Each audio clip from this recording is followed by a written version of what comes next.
perfect banana cupcake na ng lutak. Piraso pala tayong saging na overripe na siya. O, ayan o, overripe na.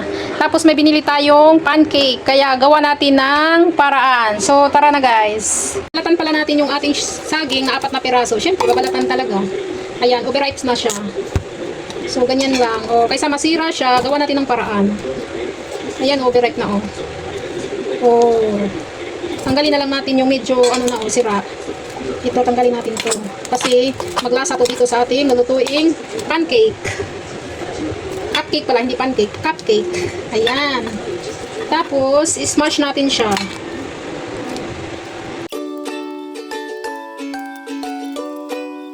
Turog na siya. Tapos, isit aside na natin.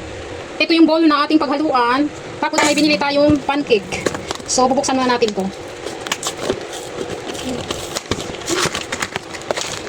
Ayan, 500 gram kasi siya guys. So, 2 pack siya. Ang gagamitin lang natin ay 1 pack. Ibalik natin yung isa. So, ilagay natin siya sa mixing bowl. Ayan. O, ganyan lang siya karami. Tapos, lagyan natin ng baking powder. Na 1 half tablespoon pala to. Tapos, lagyan natin ng itlog. 1 pirasong itlog.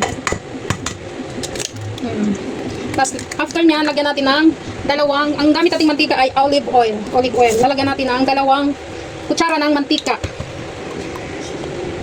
1, 2. Ayan. Tapos, ihalo-haluin muna natin siya. Ganyan.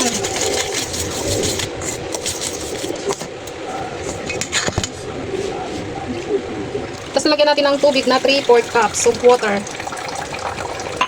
Tapos, haluin mo na siya. No, may yung paghalo ko. May pala ko siya. Ayan, haluin na siya.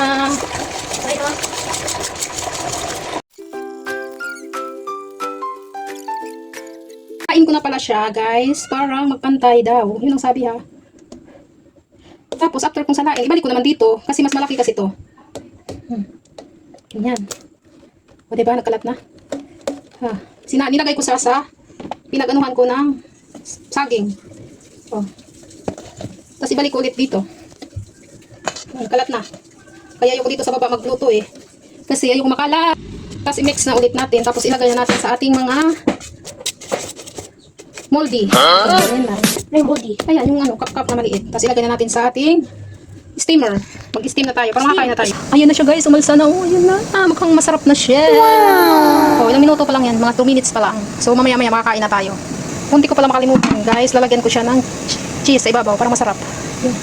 Luto na siya. Kapapala natin. Ayan. Tapos takpan ulit. Diba? Palutuin natin yung cheese. Patunawin. Tapos, pwede na yan. Di ba ang bilis lang pag masipag ka talaga. Ayan na yung banana cupcake na pinalutak. Nang lutak talaga siya guys. So ayan, di ba? Nang lutak. Ating banana cupcake na pinalutak. Asa sa'yo? O, titikman na natin. Ito. Charan! Di mo makuha eh. Ano yung Ang easy lang ko. Yes, ang init lang siya. Mainit. Init, ang sarap. Ang cute! Init na. Easy lang pala makuha.